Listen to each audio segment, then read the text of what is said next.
Welcome to the Waffle Flower channel. Hi, it's Therese and I'm here with a fun Friday card, and we're going to be making a peekaboo sunbaking bear. Alright, so I'm going to be using the Stay Cool set, and this is a great summery set which has some really fun images. And to make my peekaboo window, I've got the Instalove die, and this is the largest of the dies. It's a set of 3, and I've die cut that with some white cardstock. Now I want to sort of work out where to stamp my image, so I have my card within my Misty stamping tool and I've got it folded over. It's a top fold card, and I've held the Instalove die in place, and then I could sit my image on top, and I did protect my card front, I don't know why, because I am going to cover it with cardstock, with some acetate. I'm using some black ink and just stamping out the image on the inside of the card, and then just to make it easier for me, I have actually, and I'm protecting the inside because it's a pigment ink, with some scrap paper, but I'm going to stamp the image again on top. This is just with the leftover ink from the initial stamping, and that's just simply so I can work out where to die cut my Instalove sort of Polaroid again, so that I can see the bear's head through my window. You'll see what I mean down the track once I sort of start putting the card together. Right, so I ran that through my die cutting machine, and I've got a piece of sort of a teal, blue, green colour cardstock. It's cut to the same size as my card front, and I've just held it behind the window and used a pencil to draw where the inside of the Instalove die or the Polaroid window is, and then I can simply just use my paper trimmer. This has got a guide wire in it, and cut away that rectangle in the middle of the Polaroid. You could easily use a craft knife and that would do exactly the same thing. Alright, now I'm going to stamp out my little scene, and this towel is from the same stamp set. I've masked off my bear, and then I thought it'd be fun to have him lying by and it's a coconut tree, and it's from the Tiger and Lily stamp set. And finally I'm adding a tub of ice cream, and I did wipe away the ink from the cherry on top because I wanted it to be red. So I'm using the My Pleasure ink to just touch that on the cherry, and then I can just stamp that straight over top again. How cool is that? So today I'm going to be doing some Prismacolor pencil colouring, and I am kind of keeping it pretty simple because I want it to look a little bit cartoony, but I do come back in a little bit later and add a little bit of shading, but mostly I just kept it very simple. And the way I like to colour with these pencils is to add a couple of layers of pencil first before I come in with my Gamsol. And this is a nice smooth white cardstock, and it works really well with a lot of different mediums, and especially these pencils, it comes up lovely. I did allow a bit of time for the pigment ink to dry before I coloured with the pencils.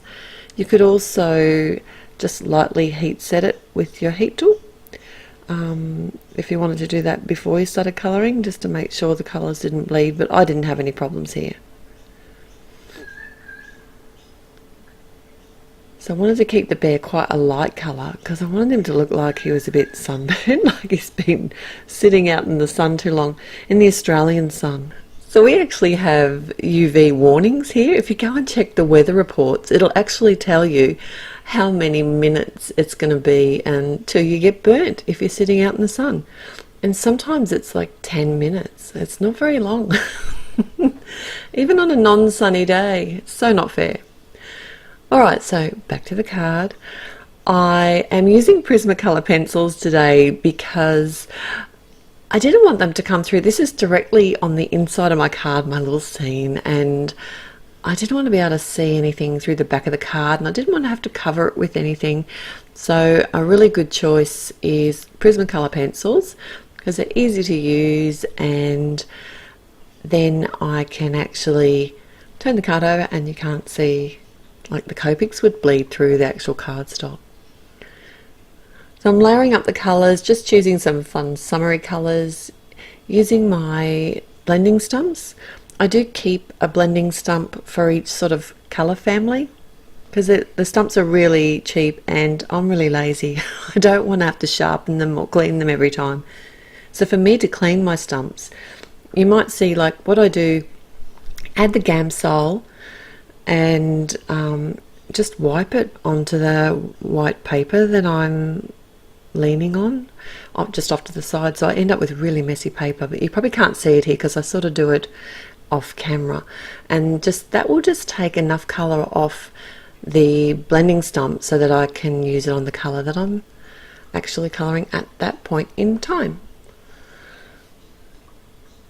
And I have kind of created my own background just with some sandy hills and just a really little bit of light blue for the sky.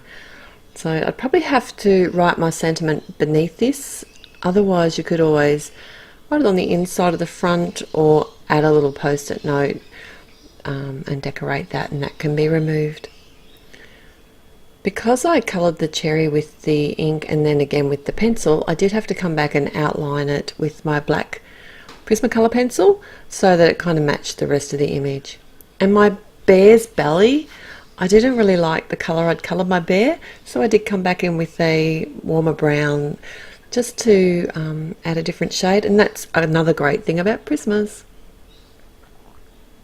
So I'm going to work on my sentiment now, and I've die cut a bright yellow speech bubble from the balloon messages set and stamping one of the images one of the sentiments out of the same set with some black ink.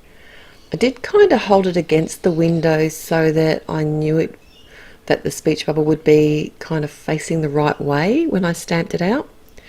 Just adding some adhesive to my front panel that I've already cut the window in, and then I can just pop that onto the front of my card. And that window worked out perfectly. If it didn't, I would have probably set it, like if I had cut it too short, I could set it a little bit higher and then always cut the bottom of the card. So if you haven't measured something correctly, make sure you push it towards the fold of the card, because you can always cut the bottom off a card, but you can't cut it away at the fold unless you're adding it to a new card base. Now I've adhered the white Instalove Polaroid frame to the front of the card, and then I have die cut a bright yellow one out of the same yellow cardstock and just adhering a matching one on the back side of the design, which you can see when you open the card. It just finishes it off, keeps it neat. Some crystal glitter pen to the inside on my ice cream here because it's glittery, it's hot, it's melting. And some nice strong tape to hold my speech bubble in place, and just having that speech bubble die cut exactly the same and lay it up on some foam gave it some dimension but kept it really neat, because you are going to be able to see the back of this when you open up the card. I wouldn't have been able to pop it up, it wouldn't have been strong enough, like the cardstock wouldn't have been strong enough without the support of the foam. And that's my finished card for today. Thanks for joining me here at the Waffle Flower channel. For more product info, please visit waffleflower.com. You can follow us on YouTube, Instagram and on Facebook, and there's heaps more creative ideas over at the blog. Bye.